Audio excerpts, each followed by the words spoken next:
Hello, it's Charles with Uber Eats. Today is Saturday, January 25th, 2025. And I am blessed that I got the wake-up call this morning. And I had a great night's rest.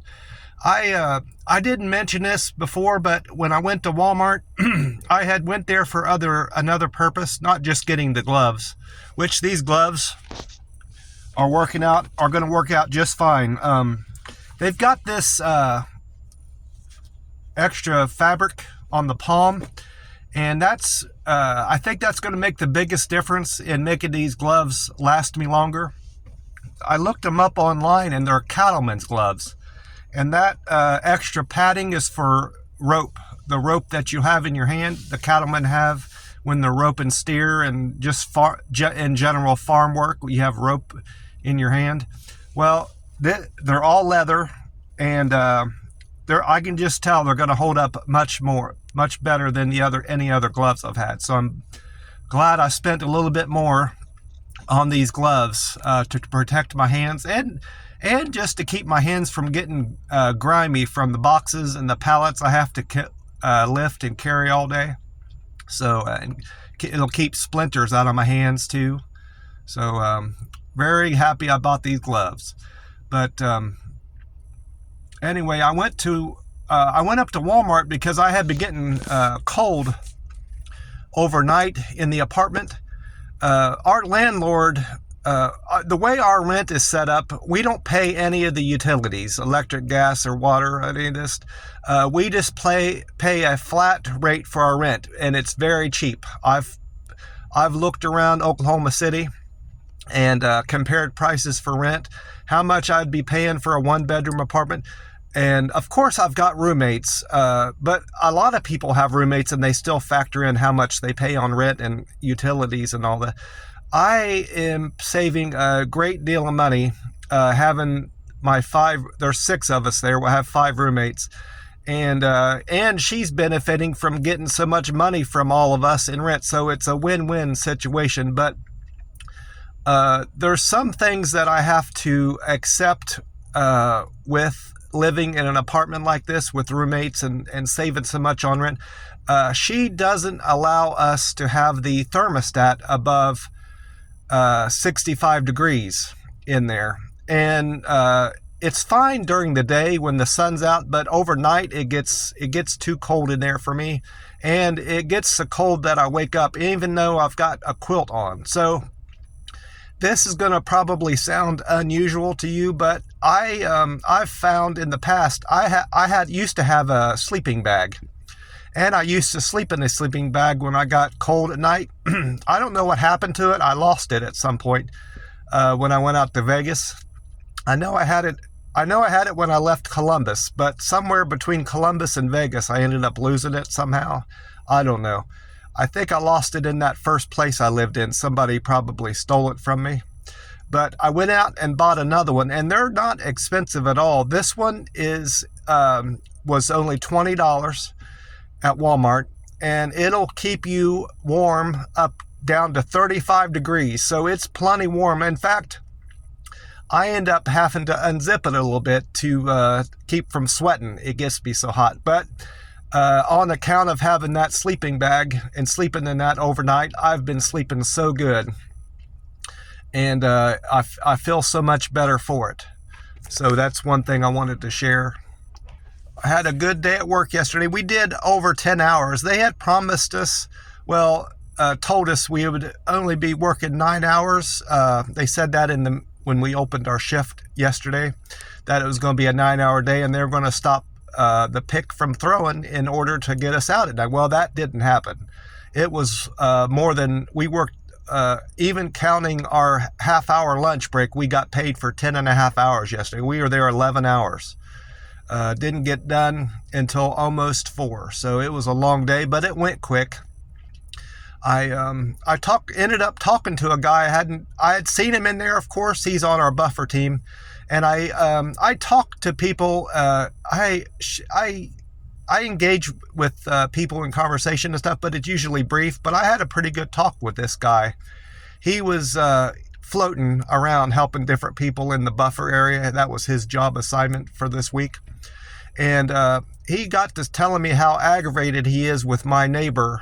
We call him neighbors. He works in the buffer, the line next to me. I'm in 106, 107. He's in 104, 105. Well, this kid aggravates him because he's only 19 years old, and he perceives that young man as being lazy because he always has to, whenever he goes over to help him get caught up, he's more behind than anybody else, and he just kind of stands around and doesn't get after it, you know.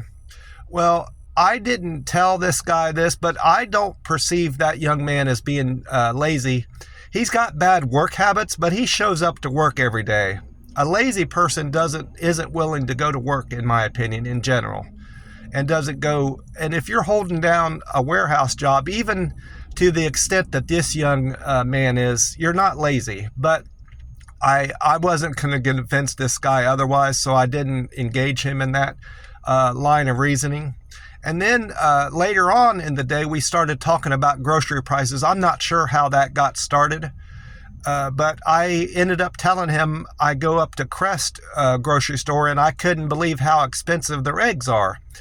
And people like to talk about food, so that's an easy thing to talk to people about, have conversations with people about. And he agreed about how expensive groceries are. And I told him at Crest, I noticed they don't allow you to buy more than 2 dozen eggs at a time. You know, if you want more than that, you have to go back the next day and buy 2 more dozen. And he wasn't aware that Crest did that. And he said, which Crest are you going to? And I told him the one. I said, you know, it's there's a donut shop across Meridian from there, and then there's a Wendy's on the corner, and then there's a Dollar Tree. He knew exactly where I was talking about.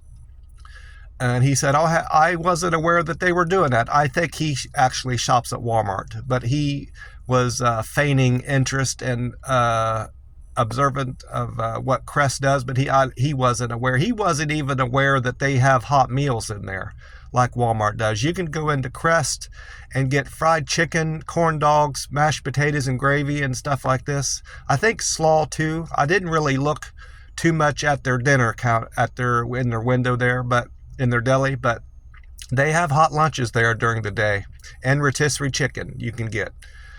But we went off and on talking about that. Then later on in the day, I could tell he was trying to get me to like side with him on his opinion of this young man, and even gang up on him kind of. He said, you know, that guy, that young boy was just over here and he took some of your boxes. In the morning, we stack up empty boxes in case we need to repack stuff, and we get them from the end of the line. And it's a bit of a walk to get there, but I do it every day to make sure I have plenty of boxes. Well, that young man came over and took some of my boxes rather than go down and get his own. And that guy was sure to tell me about that too, you know. So he was trying to formulate my opinion of that young man, and I wasn't hearing it. But I was polite with him and just heard him out, you know, because I don't want to cause a rift or disagreement among people, and I'm pretty much just try to get along with everybody. As long as they're not pestering me and putting me down, I get along with most people. After work, I didn't go to Waffle House yesterday. I was in the mood for Whataburger. That's this burger chain. It's mostly known for being in Texas, but they have them here in Oklahoma City. And boy, they have some delicious hamburgers. Whenever I go there, it's been a good 6 or 7 weeks since I've been there. I go to this one on Council Road, there on the right, coming from work.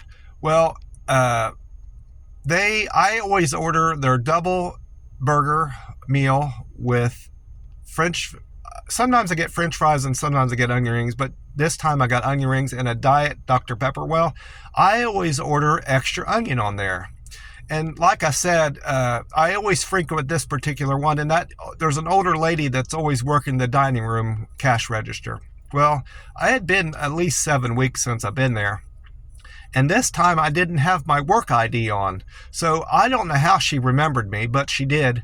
She knew exactly what I was going to order.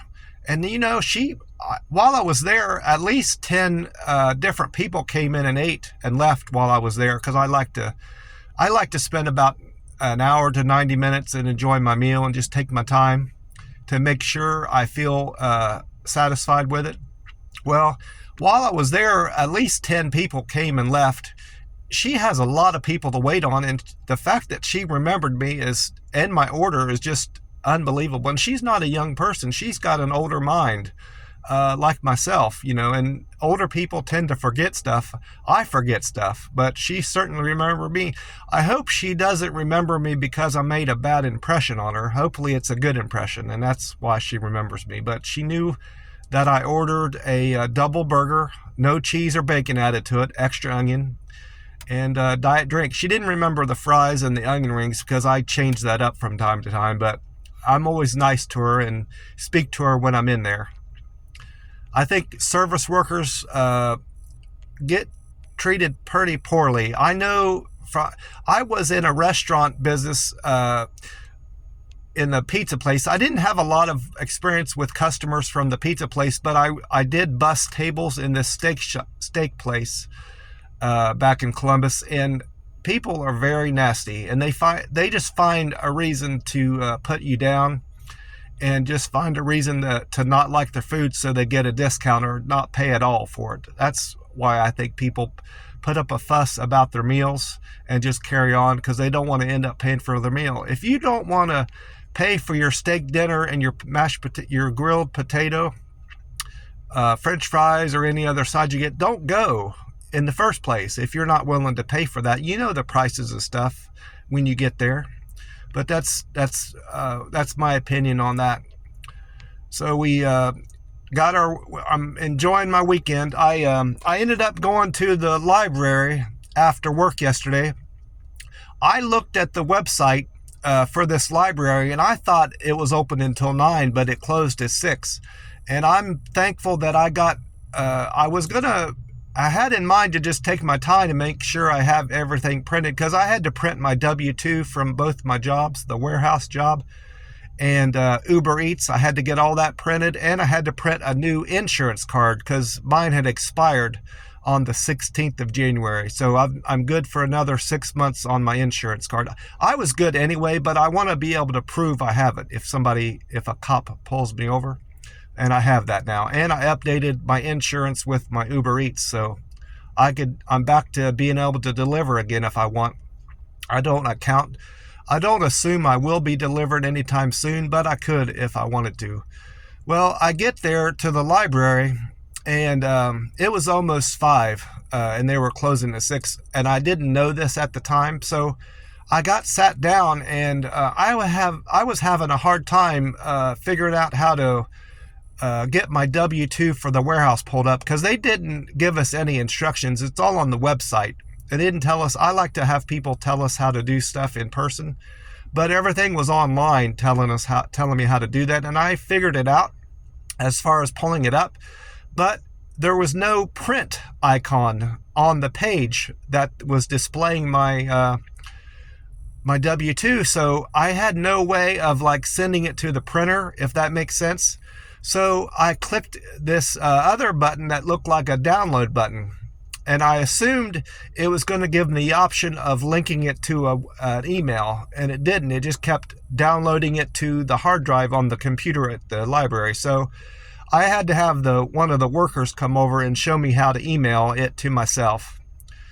And I was in the process, she left, the worker that was helping me left, and I was in the process of following through with what she said, and I was figuring it out. Well, this poorly looking woman was sitting at the computer next to mine, and she started striking up a conversation. And I was nice to her, and I conversated with her. She was telling me how she was there trying to apply for work through Indeed, I think she said, and trying to also get on at where her daughter works. But she explained to me that her daughter doesn't want her working in the same place as her, because she wants to have a life away from her mom. She has her own apartment, wants to have her own job, and wants to keep stuff separate from her mom. And that kind of incensed her mom. I was talking to her. She said, I was good to her. She's 22 years old. I kept her in a car all through high school. We were poor, but I always kept her in good clothes and this, that, and the other thing, and made sure she was fed and had a roof over her head. And her dad came and went, wasn't always in the picture, but I always treated her like a princess. And now she don't want nothing to do with me. I said, well, I told her, I said, you did right by her. That's all you need to remember and if she doesn't do right by you, that's a her problem, not a you problem. You raised her right. I kind of just was, I talked to her a good bit about some other things. And I said, boy, I'm the type of person, I don't have much of a bandwidth for things, especially when it comes to computers. I get distracted and I have to 100% focus on what I'm doing with computers or I'll screw things up. And I said, boy, I'm having a hard time figuring this W2 out. I told her I was there to get my W2s printed up. I'm having a hard time with this. And I thought I was saying that to get her to understand I was trying to focus on what I was doing there, but she didn't catch on. So I more or less just kind of, after that conversation about her daughter, she went on talking about other stuff. I was listening to her. I was being nice in terms of engaging with her, but I wasn't as engaged with her as I was during the conversation we were having about her daughter. She went on to tell me, about how her daughter has this house now, and she doesn't have the mother doesn't have anywhere to live, and she's been sneaking into the garage to sleep, and it's so cold in there, but at least she's got somewhere to get out of the weather. And her daughter doesn't even know that she's in the garage. I said, boy, that's something. You must be awful quiet and sneaky to be in the garage overnight and her not know it. I suspect her daughter knows it, because if I had a house and I had somebody sleeping in my garage, I would be aware of it, because their stuff would all be there. Some stuff, remnants of stuff that they had left there overnight would still be there. But I let her go on believing that her daughter doesn't know it. And then she went on about some other stuff, about her struggles that she's having just in general. But I ended up being able to focus enough to get my W2 sent off to the printer. I emailed it to myself from one of my email accounts to another, and then I got my insurance card printed off. I did it the same way, and I got my W2 for Uber Eats, so I'm all set. I've got everything I need to do to file taxes today, and I'm going to go to Liberty Tax. They have a 4.2 or 4.1, at least the one I'm going to, rating. So out of 5 stars, 4.1 stars out of 5. So, and they've got some good reviews, some bad reviews, but most of them are good naturally because of that 4-star rating. So I know which one I'm going to, and you don't have to set up an appointment. You can just drop in. So after today, I'm going to have all my taxes filed, and I'm happy about that. Hopefully I'm getting something back. I won't be getting back as much from the state this year. I know that much because Nevada doesn't charge state tax, and Oklahoma does. And I lived in Oklahoma starting January 26th. I'm going to tell them, my tax preparer, the 1st of January, just to make things simple, just a few days later. But I spent half the year in Nevada and half the year here, so I'm going to be paying more in state taxes than I did last year. But I made more money working at the warehouse than I did at Uber Eats. So I think it's going to be that part of the deal is going to be a wash, I think. We'll have to see. Anyway, well, I'm going to get off here. Another waitress just showed up, so I know my daytime waitresses are all in there to wait on me, and I won't have to fool with the overnight one at all. Well, I want to wish you all a great day, and God bless you all. I will talk to you soon. Bye for now.